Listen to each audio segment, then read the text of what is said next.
Captain Vexistar pressed his four-fingered hand against the cold metal wall of his ship. The Harmony's light was dying around him. Sparks flew from broken control panels. The air tasted bitter with smoke and fear. Through the cracked viewscreen he could see the dark emptiness of space where stars should have been. 3 days ago his research vessel had been exploring a new solar system. The Zephyrians were peaceful explorers who studied planets and collected samples of alien plants.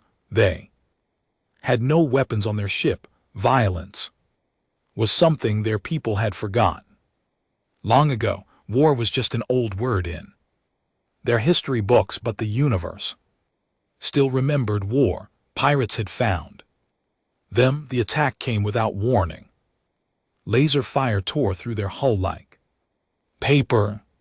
The pirates took what they wanted and left the Zephyrians to die slowly. Now the ship drifted in space with no power to move and barely enough air to breathe. Vexar looked at his crew of 12 scientists and doctors, all of them good people who had families waiting at home. His communications officer, a young female named Zara, worked desperately at her damaged console. Her green skin had turned pale with exhaustion. Still no response to our distress signal, Captain, she said. Her voice was weak but determined. I have been broadcasting on all known frequencies for 72 hours. Vexar nodded. He knew the truth that Zara was too young to understand. Help was not coming. The Karathi Empire was fighting rebels in their home system.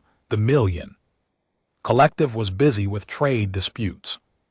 The other peaceful races of the galaxy were too far away or too afraid to help. A single damaged ship, the Zephyrians, were alone on the other side of the galaxy. Lieutenant Commander Jake Morrison sat in front of a wall of glowing screens. The Terran Defense Network Communication Center was quiet. At 3:00 in the morning, most of the other operators had gone home to their families. Jake stayed because someone had to watch for signals from deep space. Earth was still new to space travel. Humans had only developed faster than light engines 5 years ago. Most alien races treated them like dangerous children who might break something important. The few peaceful species who talked to Earth were polite but distant.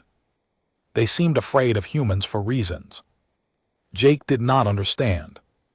A soft beep made Jake look up from his coffee. One of the screens showed a new signal coming from the outer edge of known space. The computer was trying to translate the alien language. Words appeared slowly on his screen. Help. Ship damaged. Life support failing. Peaceful research vessel. 12 souls aboard. Jake leaned forward. This was a distress call from aliens he had never heard of before. The signal was weak and getting weaker. Whoever was sending it was running out of power. He checked Earth's response protocols. The rules were clear. Humans were not part of any galactic alliance. They had no responsibility to help alien ships in trouble. Earth's only deep space vessel was the Defiant, and it was supposed to stay in Earth's solar system for defense. But Jake had been a soldier before he became a space communications officer. He had served 3 tours of duty in Afghanistan, where he learned that good people helped other good people when they were in trouble. It did not matter what country they came from or what language they spoke. Jake thought about the message. 12 people were dying slowly in the cold darkness of space. They had asked for help and no one was answering. He made a decision that would change everything. Jake walked across the empty communication center to another console. He pulled up The personnel files for the Defiant. The ship needed a crew of 4 for a rescue mission. He knew exactly who to call. Lisa Chang was the best pilot. Earth's small space fleet. She could fly anything with engines and make it dance. Through an asteroid field, Jake found her home number and called. Lisa, it's Jake. I need you to meet me at the spaceport in 1 hour. Jake, it's 3:00 in the morning. What's going on? There are aliens dying in space, and we're going to save them. Lisa was quiet for a moment. Then she laughed. You're serious, aren't you? This is going to get us in so much trouble, probably. Are you in? Give me 30 minutes to pack. Next, Jake called Carlos Rodriguez. Carlos was an engineer who could fix anything and make it work better than before. He also had a habit of ignoring rules when people needed help. Carlos, wake up.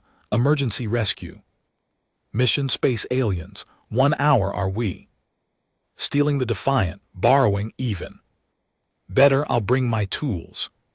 The last call went to Danny O'Brien. Danny was a medic who had saved more lives than anyone Jake knew. He had gentle hands and a fierce determination to keep people alive no matter what. Danny, we've got wounded aliens in space. Unknown biology. Can you handle it? Unknown biology just means I get to learn something new while I save lives.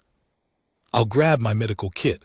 1 hour later, 4 humans stood in the cargo bay of the Defiant. The ship was beautiful and terrible at the same time. It was designed for exploration but could fight if necessary. Earth's engineers had built it with human stubbornness and creativity. So let me understand this, Lisa said as she ran through the pre-flight checklist.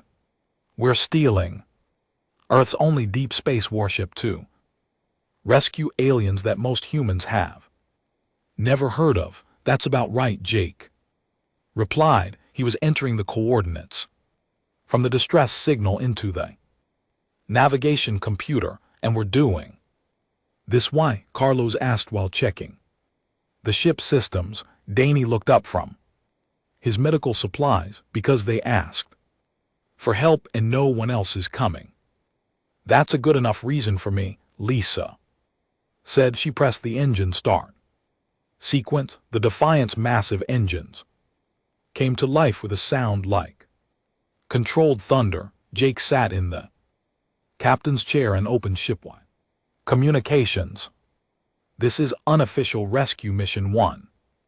We have people in trouble and we're going to bring them home. Everyone ready? 3 voices answered yes.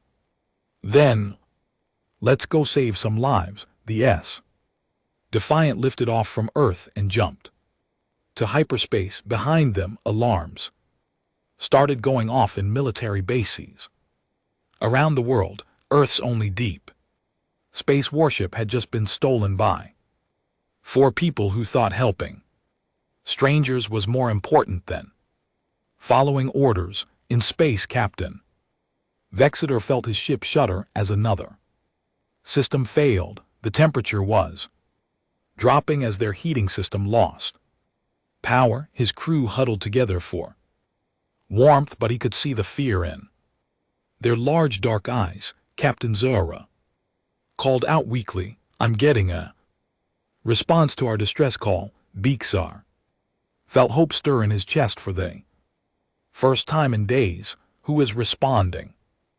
Zara's fingers moved over her console, trying to clean up the signal.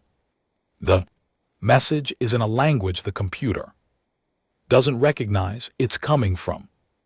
Wait, this can't be right. What is it?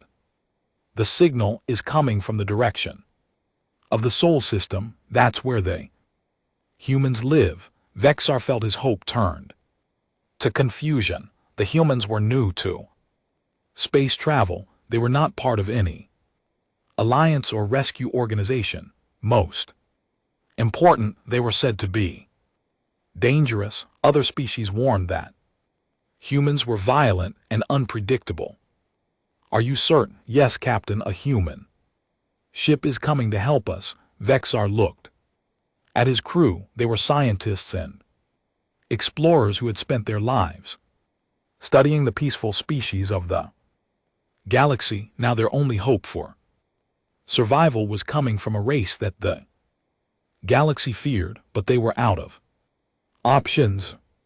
In a few hours their air would run out completely. If the humans wanted to hurt them, at least his crew would die quickly instead of slowly suffocating. Send them our location, Beekster ordered, and pray that the stories about humans are wrong.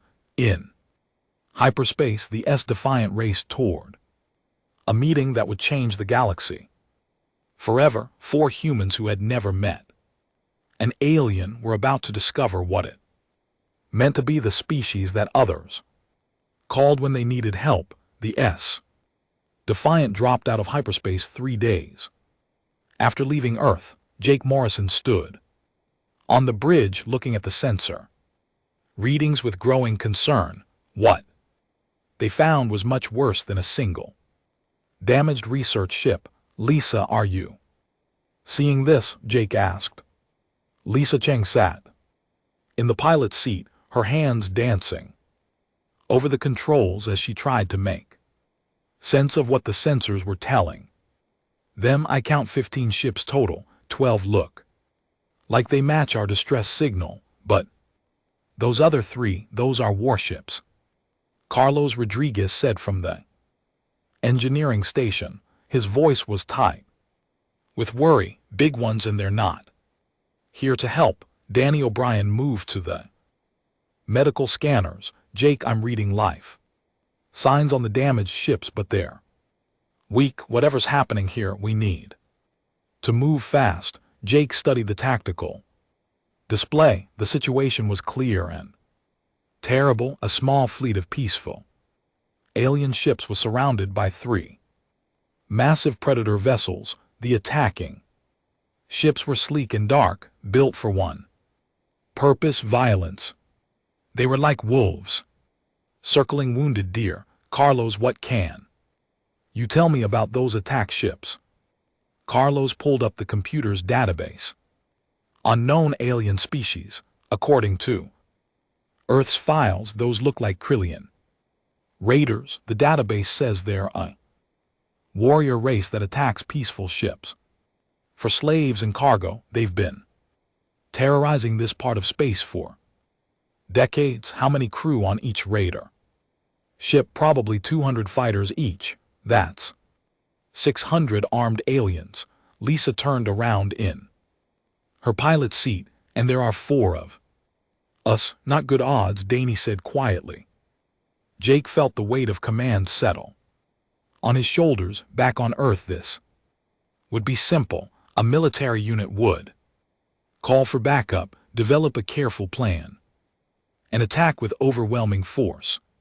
But they were alone in deep space with no backup coming. The peaceful aliens below were dying while he tried to figure out what to do. On one of the Krillian ships, War Leader Threx studied the new arrival with mild interest. His red eyes focused on the strange vessel that had just appeared. It was smaller than his raiders, but built differently than any ship he had seen before. What species?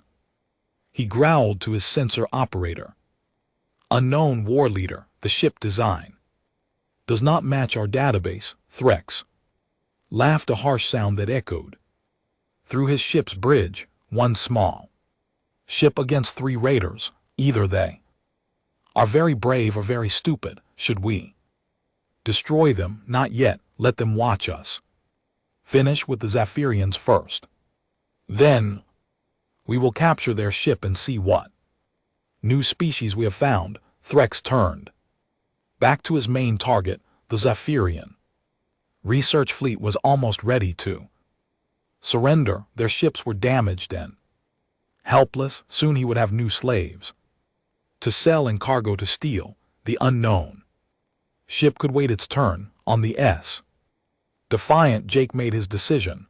Lisa, can you get us closer without being detected? These raiders are focused on their targets. I can use the asteroid field to hide our approach. What's the plan? Jake pulled up Earth's military tactics database. Every strategy was designed for fighting other humans who thought like humans, but maybe that was an advantage. Maybe aliens who had fought the same way for centuries would not expect human unpredictability.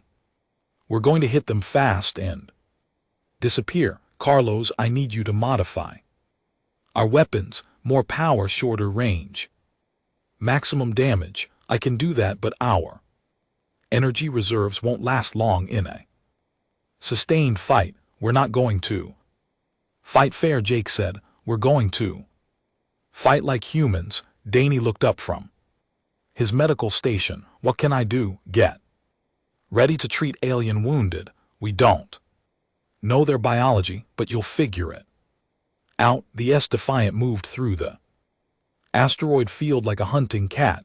Lisa had learned to fly in Earth's atmosphere, where pilots had to deal with weather, gravity, and obstacles. Space combat for most aliens was formal and predictable.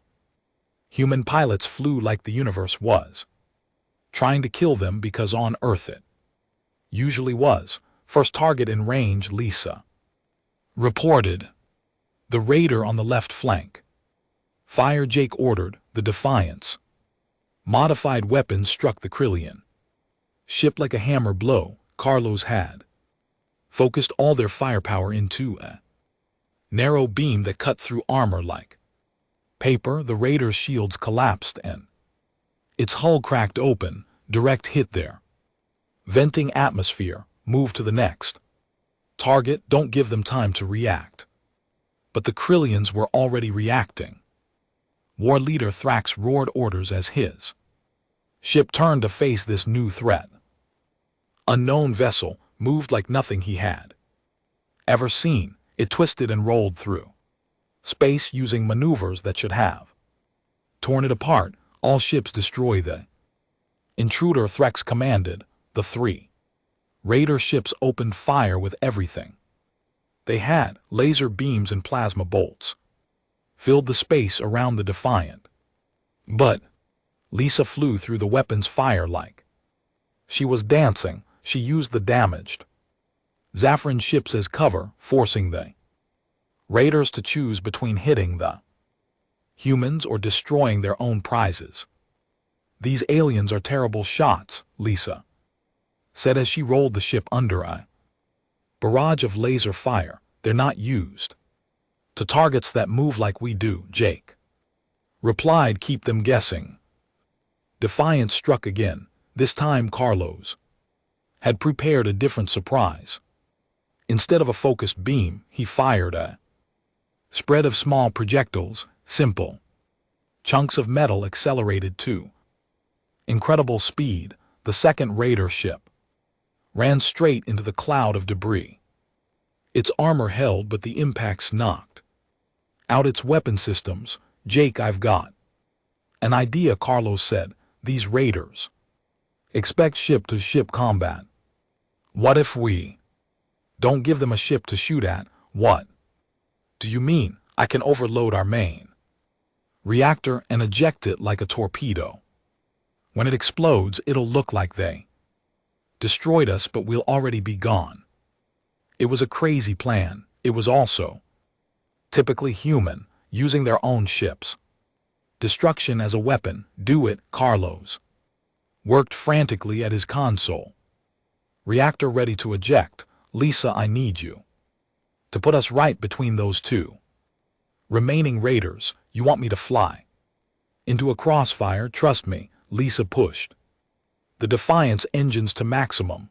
The ship shot forward like a bullet, heading straight for the space between the two largest raider vessels. Both Krillian ships fired everything they had at the approaching human ship. Now Carlos, the Defiant ejected its main reactor and disappeared in a massive explosion. For a moment, the space between the raiders was filled with blinding light and deadly radiation. Both Krillian ships were caught in the blast, their shields collapsed and their hulls buckled. Where did they go? War Leader Thrax demanded. His ship was damaged but still fighting. His sensor operator was confused. The explosion destroyed them.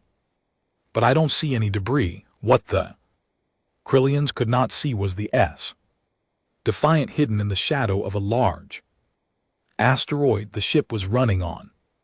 Emergency power, nearly invisible to sensor. Jake and his crew watched as the confused raiders tried to figure out what had happened. Third target is moving away from the Zephyrian ships, Lisa reported quietly. They're afraid, Danny said with surprise. A species that's terrorized this region for decades, and they're retreating. Two of their ships are badly damaged, Jake observed. They don't know how many of us there are or where we'll strike next. War Leader Thrax made a decision that would haunt him for the rest of his life. The unknown enemy had destroyed or disabled 2 of his 3 ships using tactics he did not understand. His remaining raider was damaged and his crew was shaken. All ships retreat to hyperspace, he ordered. We will return with reinforcements. The surviving Krillian vessels limped away into hyperspace, leaving the Zahirian research fleet alone and safe. On the bridge of the Harmony's light, Captain Vexeter stared at his sensors in disbelief.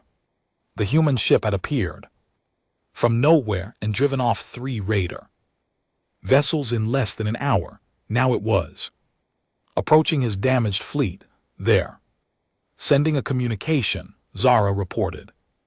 The view screen activated, showing 4 humans on their ship's bridge. They looked tired but determined. The one in the captain's chair spoke in carefully pronounced Zapirian. This is Jake Morrison of the Earth ship Defiant. We received your distress call. Do you need medical assistance? Vexar found his voice. You came to help us. That's why we're here, Jake replied simply. For the first time in 3 days, Captain Vexistar felt hope instead of fear. These dangerous humans had crossed the galaxy to save strangers they had never met. Perhaps the stories about humanity were wrong, or perhaps they were right. And that was exactly what the galaxy needed. Captain Vexar watched through his damaged view screen as the human ship slowly approached the Harmony's light. His 4-fingered hands shook as he tried to process what had just happened. 3 Krillian raider ships had been driven away by 4 aliens from a species the galaxy barely knew existed. Captain, they're requesting permission to dock, Zara reported from her communication station. Granted, Vexar said quietly. He looked at his crew of scientists and researchers. None of them had ever met a human before. The stories other species told about Earth's people were frightening. Humans were supposed to be violent, unpredictable, dangerous, but these humans had just saved their lives. On the Defiant, Danny O'Brien gathered his medical supplies. He had treated wounded soldiers in Afghanistan and car accident victims in Chicago, but he had never tried to save an alien life before. Everything he knew about medicine was based on human biology. Jake, I don't know if my equipment will work on their bodies, Danny said as he packed his emergency kit. You'll figure it out, Jake replied. You always do. Lisa Chang was running diagnostics on the docking system. Their ship design is completely different from ours. I'm not Sure our airlocks will match, Carlos. Rodriguez looked up from his engineering console. I can modify our docking collar to fit their ship. Give me 10 minutes. 10 minutes later, the S Defiant connected to the Zapirian research vessel. The airlock sealed with a soft hiss, and Jake felt the artificial gravity shift as the two ships synchronized their systems. Everyone ready? Jake asked. His crew nodded. They had come this far together. Now they were about to meet their first aliens face to face. The airlock door opened. Captain Vexar stood on the other side, flanked by two of his officers. The Zephyrians were tall and thin, with pale green skin that seemed to shimmer in the light. Their large dark eyes held intelligence and curiosity. They wore simple robes that looked more like scientific equipment than clothing. Captain Vexter of the research vessel Harmony's Light, the alien said in careful English, "You are Jake Morrison." "That's right," Jake replied. "This is my crew. Lisa Chang, our pilot, Carlos Rodriguez, our engineer, and Danny O'Brien, our medic." Vexar studied each human carefully. They were shorter than Zephyrians, but more solidly built. Their skin came in different colors, and their hair grew in various shades. Most interesting were their eyes, where Zephyrian eyes showed calm intelligence. Human eyes seemed to burn with inner fire. "Your species is younger than ours," Vexar observed, "yet you fight like ancient warriors." "We fight like humans," Jake said simply. "How many of your people are injured?" 7 wounded. 2 critical. Our medical officer was hurt in the first attack. Danny stepped forward. "Can I see them?" Bexar hesitated, allowing an alien to treat his crew was a risk, but his people were dying. "Follow me." They moved through the Zephyrian ship's corridors. The walls were smooth and curved, decorated with paintings of peaceful landscapes and scientific diagrams. Everything was designed for beings who had never known war. The medical bay was a disaster. Broken equipment sparked on damaged table. Several Zephyrians lay on beds. Their green skin turned pale with pain and blood loss. The smell of fear filled the air. Danny took one look around and got to work. He pulled out his scanner and began examining the wounded aliens. His hands moved quickly and surely as he adapted his human medical knowledge to Zephyrian biology. Their blood chemistry is different, but not too different, Danny muttered as he worked. "Oxygen-based. Similar pressure requirements. I can work with this." The first patient was a young Zephyrian female with a deep cut across her arm. Danny cleaned the wound and began stitching it closed. The alien watched him with wide, frightened eyes. "It's okay," Danny said softly. "I'm going to fix this. You're going to be fine." The Zephyrian did not understand his words, but she understood his tone. Danny and LT Unk and GT Y's voice was gentle but determined. His hands were steady and sure. Most importantly, his eyes showed the same fierce protectiveness that Zafran parents showed toward their children. "What is he doing?" asked Zara, who had followed them to the medical bay. "He's treating her like she matters," Vexar replied with wonder. While Danny worked on the wounded, Carlos examined the ship's damaged systems. The Zafran engineers followed him around like students watching a master at work. Carlos looked at their advanced technology and immediately saw ways to make it better. "Your power distribution system is too centralized," Carlos explained to the chief engineer, an elderly Zephyrian named Kayi. "One hit to your main conduit and everything goes. Down, you need redundant pathways. But that would be less efficient, keyed.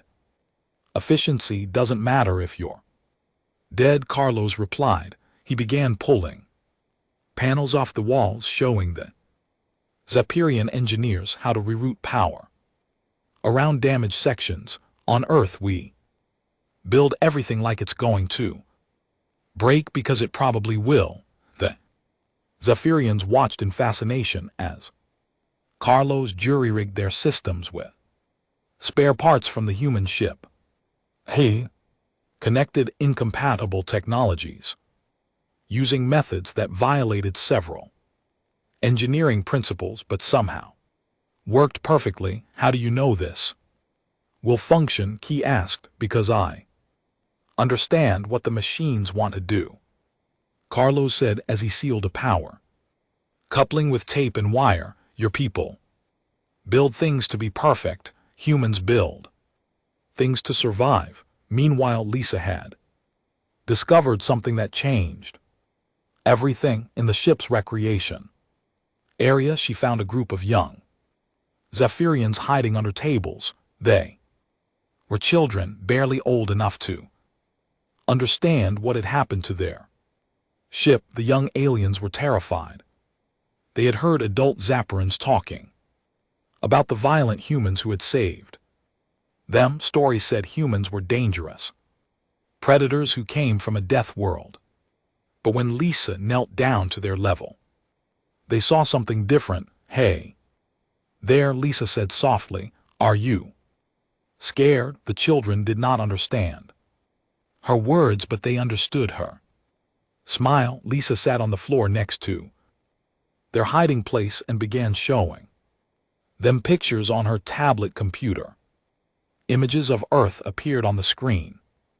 Green forests, blue oceans, and animals they had never seen before. This is where I come from, Lisa explained. Even though they could not understand, it's beautiful, but it's also dangerous. We have storms that can destroy cities and animals that hunt in packs, but we also have this. She showed them a picture of human children playing in a park. The Zephyrian youngsters crept closer, fascinated by the images of small humans running and laughing together. One brave Zephyrian child reached out to touch the tablet screen. Lisa gently took the child's hand and showed her how to swipe through the pictures. Soon all the young aliens were gathered around, looking at images of Earth and asking questions in their own language. She is teaching them, observed an adult Zephyrian who had been watching from the doorway. More than that, Bixar said, she is protecting them. Look at her body language. It was true. Lisa sat between the children in the doorway, positioning herself as a barrier against any threat. When other adults approached, she made eye contact to ensure they meant no harm. Her protective instincts had activated automatically around the young aliens. This is how humans behave around their offspring. Vexar realized they are guardians by nature. Back in the medical bay, Danny had finished treating the wounded Zephyrians. All 7 patients were stable and recovering. The 2 critical cases would live to see their families again. Danny sat in a corner, exhausted but satisfied. A young Zephyrian engineer named Vel approached him carefully. She had watched Danny work for 2 hours, seeing how he fought for each patient like their life was the most important thing in the universe. Why? Vel asked in broken English. Why? Danny replied, why save us? We are not your species. Danny looked at the recovering aliens around him. They were strange and wonderful, completely different from humans, but somehow they same where it mattered. They felt pain. They felt fear. They wanted to live and see their loved ones again. Because you needed help, Danny said simply. Vel stared at him with her large dark eyes. "That is all, that's everything, Captain." Vexeter called his crew together in the main meeting room. The humans stood on one side, the Zephyrians on the other. Between them was a gap of understanding that was slowly closing. "Jake Morrison of Earth," Vexar said formally, "your species has saved 12 Zaporanian lives. Today, how do we repay this debt?" "No debt," Jake replied. "You called for help. We answered. That's what neighbors do. But we are not neighbors, our worlds are many light years apart, in space." "Everyone is a neighbor," Lisa said. "Distance doesn't matter when someone needs help." Vexeter felt something shift in his understanding of the universe. For generations, the Zephyrians had believed that species helped each other only when they had something to gain. Treaties were signed for trade benefits. Alliances were formed for mutual protection, but these humans had risked their lives for strangers and wanted nothing in return. "What kind of world creates people like you?" Vexstar asked. "A dangerous one," Carlos replied. "Earth tried to kill us for millions of years.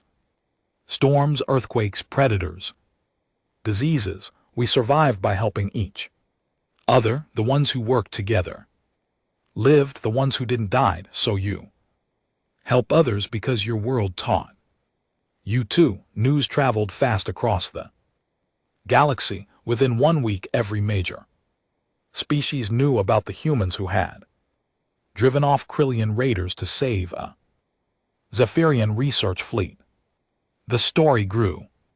With each telling, some said a single human ship had destroyed an entire raider battle group. Others claimed hundreds of human warships had appeared from nowhere on the crystal world of Malaya's. Ambassador Keelan studied the battle recordings that Captain Vexar had transmitted to the Galactic Communication Network. The Malayan was a tall, graceful being with silver skin and 6 arms that moved like flowing water. His species were master diplomats who had helped maintain peace in the galaxy for thousands of years, but the recordings he watched made no sense. "Computer, replay the battle sequence from timestamp 14.7 to 15.3, Kian commanded. The holographic display showed the human ship performing an impossible maneuver. It rolled completely upside down while flying through a crossfire, used its own destroyed reactor as a weapon, then disappeared for several minutes before striking again from a completely different angle. Analysis, probability of survival for those maneuvers 0%. The computer replied. No known species could survive the gravitation stress of those flight patterns, yet they did survive. Kian had spent 3 centuries studying military tactics from every known civilization. Each species fought in predictable ways based on their biology and culture. The Karathi used overwhelming force. The Thraxians preferred defensive positions. The peaceful species avoided combat entirely, but these humans fought like no one he had ever seen. They used their own weaknesses as weapons. They turned retreat into attack. They made their enemies afraid by doing things that should have killed them. Send a priority message to the Council of Worlds, Kian said. Emergency session required. Subject: the human problem on Earth.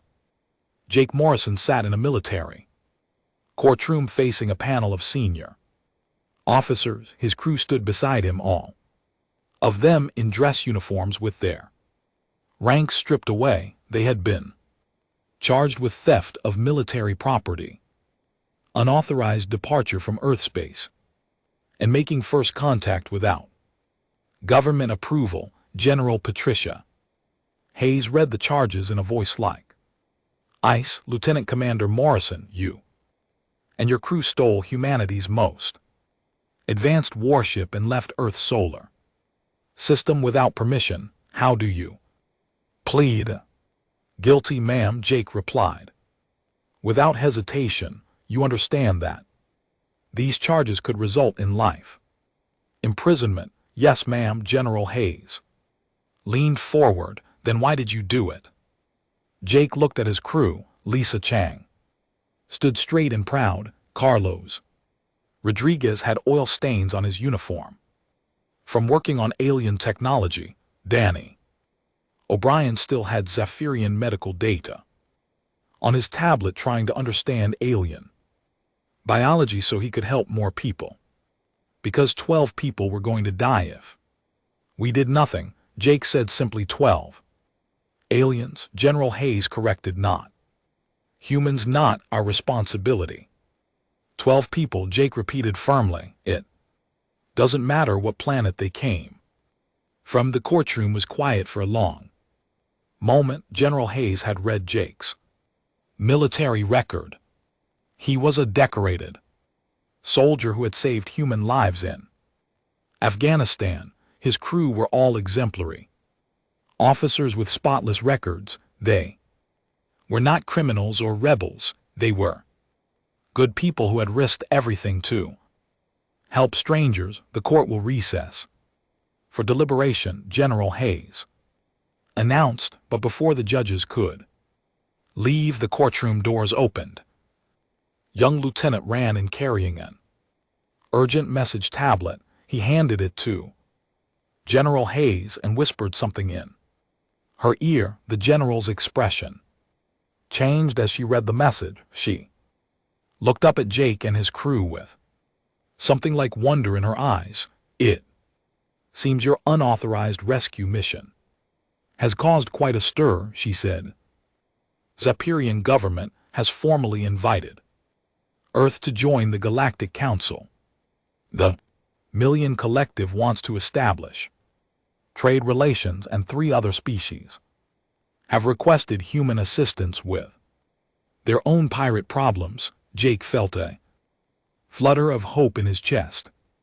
However, General Hayes continued, the Council of Worlds has also called in emergency session to discuss whether humanity represents a threat to galactic peace. They are apparently concerned about our violent nature. Are we violent? Lisa asked quietly. Compared to species that have lived in peace for centuries, yes, we are, the general replied. The question is whether that's good or bad for the galaxy. On the station world of Nexus Prime, representatives from 47 different species gathered in the Great Council chamber.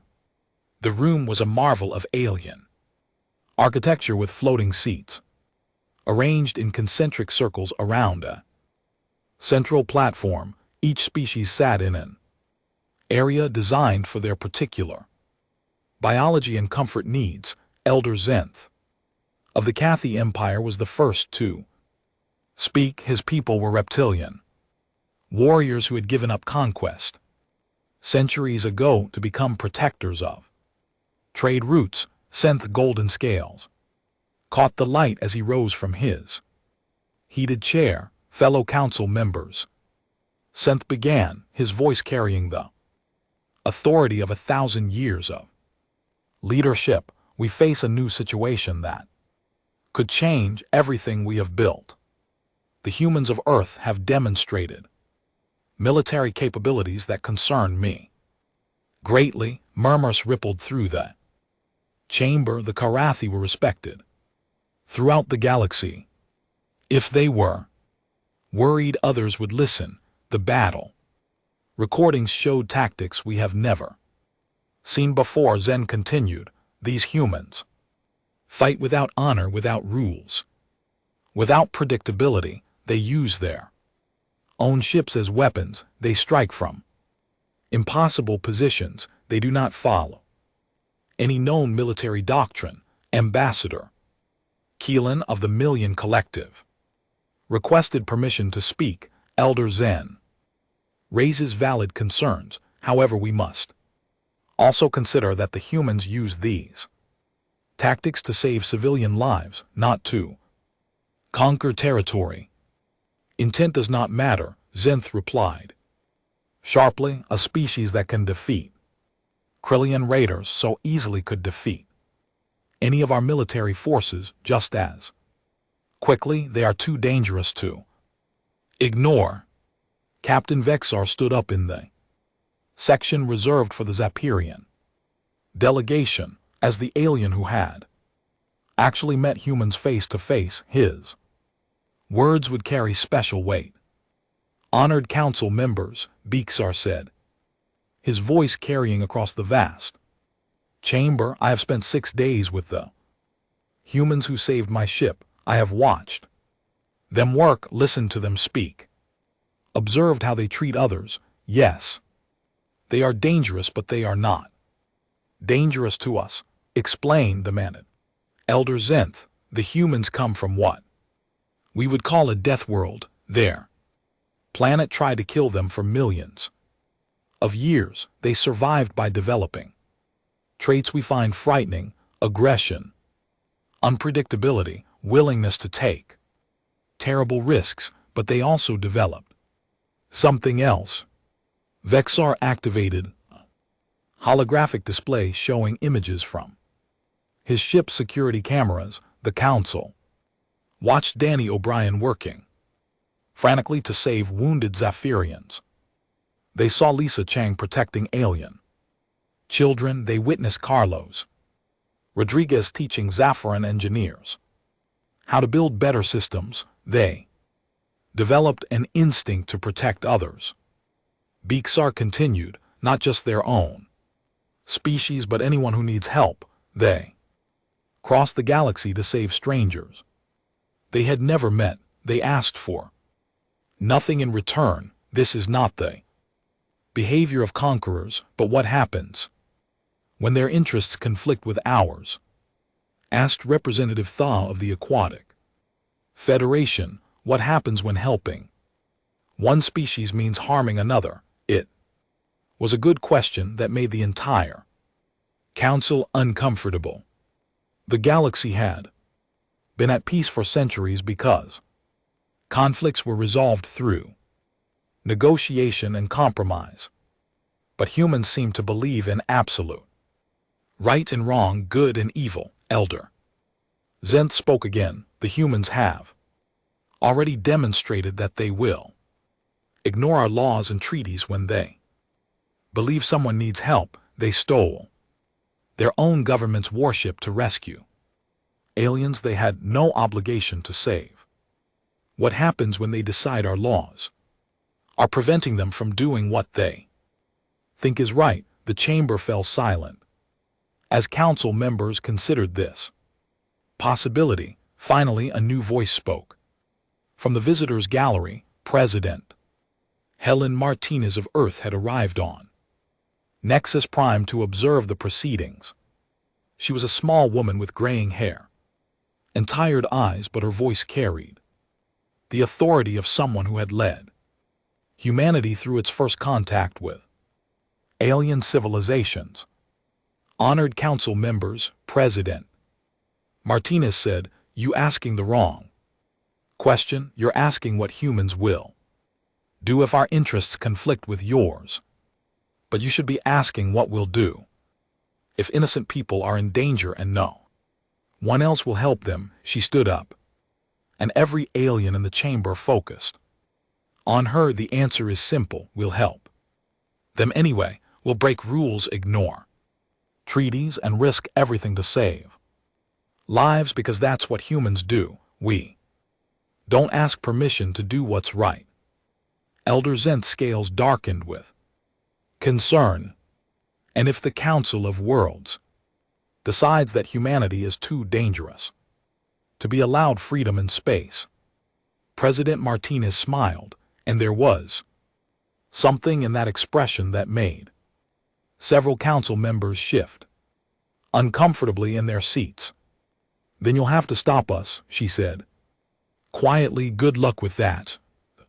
Chamber erupted in shocked whispers. No species had ever spoken to the Council of Worlds with such defiance. Ambassador Kian called for order. President Martinez, surely you're not threatening the entire galactic community. 6 months after the rescue of the Harmony's light, the galaxy had learned to watch for human ships. They appeared in the strangest places at the most desperate times. A mining colony under pirate attack would suddenly find human fighters diving through asteroid fields to drive off raiders. A plague-stricken world would receive human medical teams who worked until they collapsed from exhaustion. Natural disasters that threatened entire civilizations would bring human rescue ships that flew through conditions no other species would dare face on Earth. The Terran Intervention Corps had grown from 4 volunteers to over 15,000. President Helen Martinez had kept her promise to make helping others humanity's official policy. The application process to join the CPS was supposed to take months of careful screening. Instead, it filled up faster than the government could process the paperwork.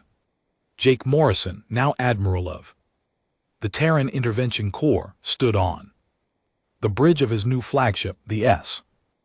Guardian. It was larger than the Defiant, but built with the same human philosophy. Tough, fast, and ready for trouble.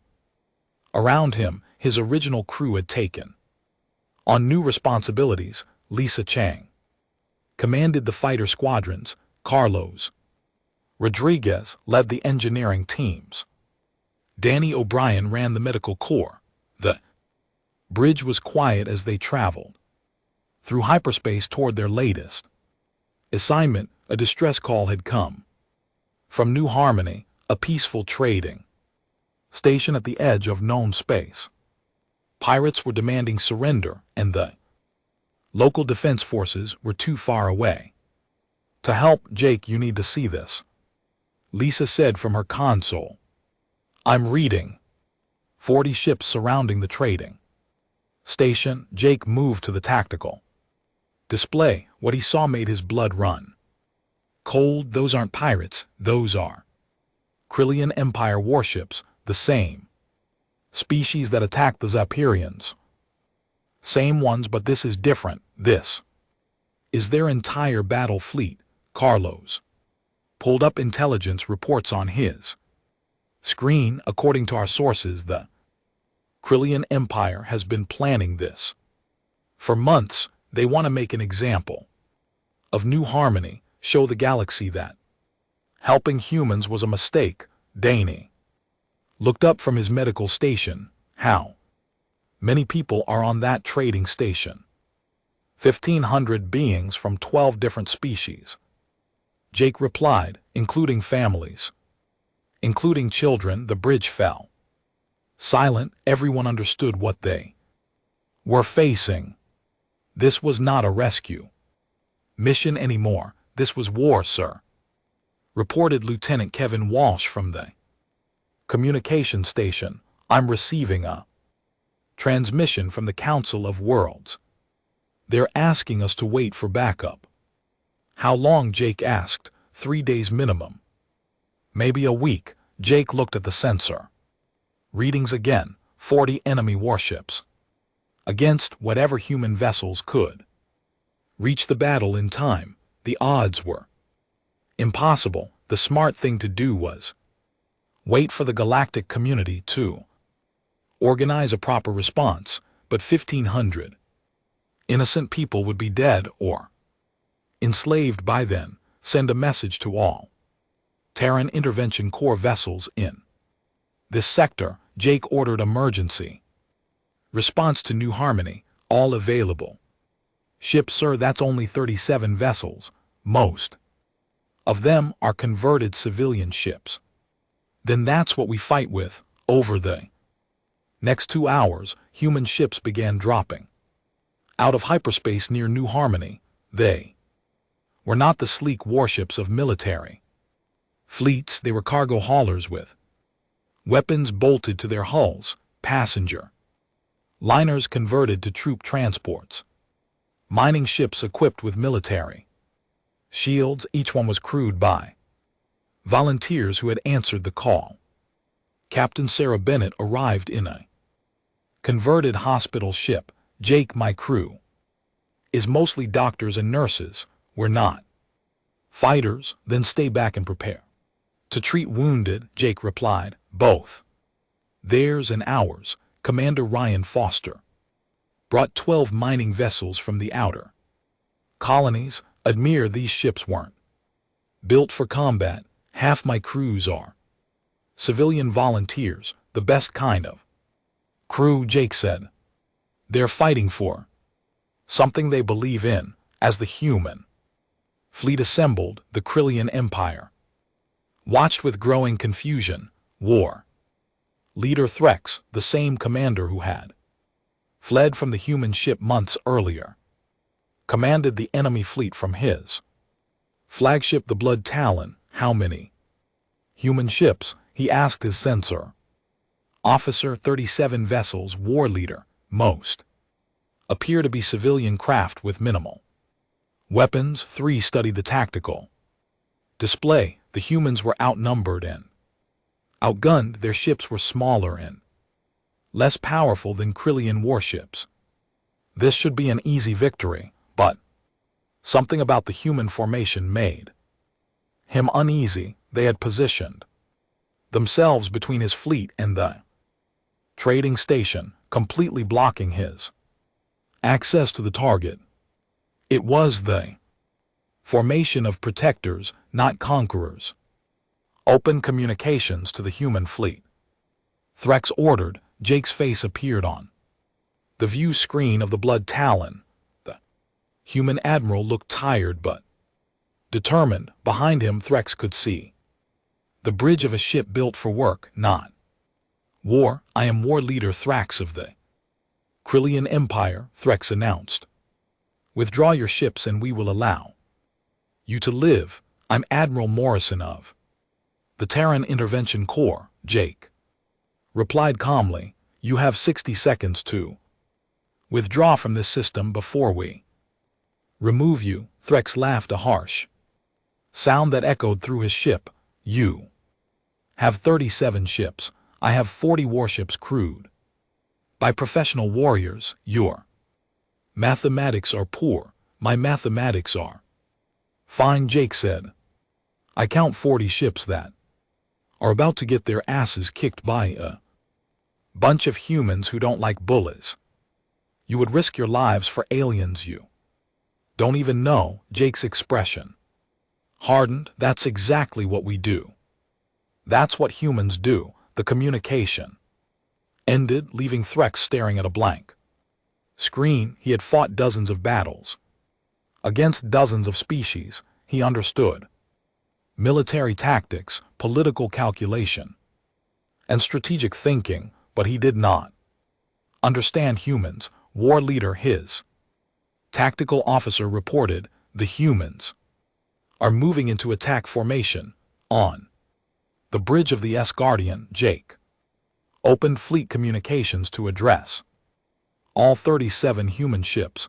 Each vessel carried people who had volunteered to risk their lives for strangers.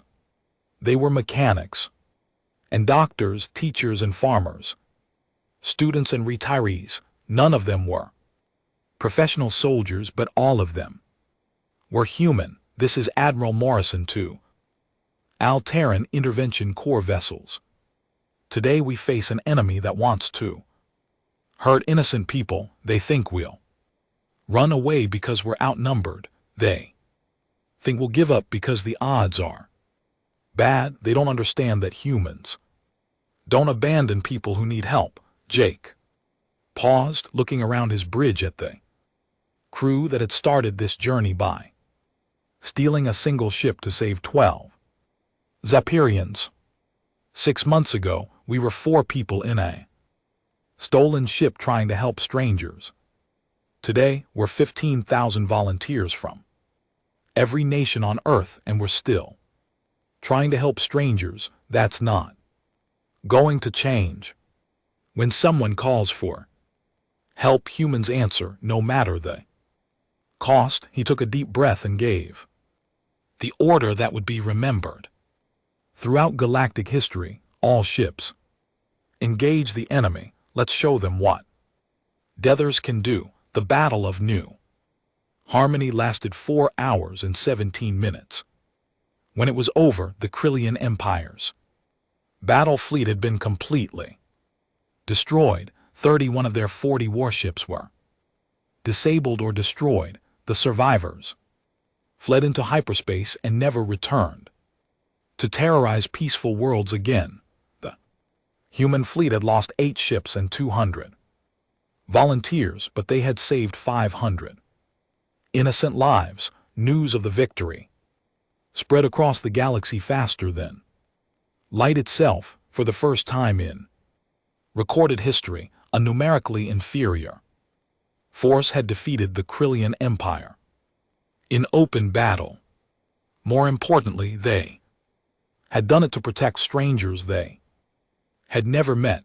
On the Council of World Station, Elder Zenth of the Karathi Empire reviewed the battle recordings with amazement. How is this possible? The humans were outnumbered and outgunned. Ambassador Kian of the Million Collective studied the tactical analysis. They fought like each ship was willing to sacrifice itself to save the others. No species fights with that level of individual commitment because no species comes from a world like Earth, observed Captain Vexar. Humans evolved on a planet that tried to kill them every day. They survived by protecting each other. Now they protect everyone. President Martinez received the battle report while meeting with Earth's cabinet in Washington. The room was quiet as she read the casualty lists and victory reports. 200 volunteers gave their lives to save 500 aliens, she announced to the room, and 10,000 more people have applied to join the Terran Intervention Corps since the battle ended. Ma'am, asked the Secretary of Defense, what do we do now? We've become the galaxy's unofficial police force. We keep answering when people call for help. Martinez replied simply, it's what humans do. Over the following months, something unprecedented happened in galactic civilization. Species that had lived in fear for generations began to feel safe. Pirates and raiders learned to avoid systems where human ships might respond to distress calls. Peaceful worlds started to prosper without the constant threat of attack. The Zapirians composed songs about the humans who came when called. The Million Collective established permanent cultural exchange programs with Earth. Even the cautious Karathi opened their borders to human merchants and diplomats, but the most significant change was in humanity itself. For the first time in their violent history,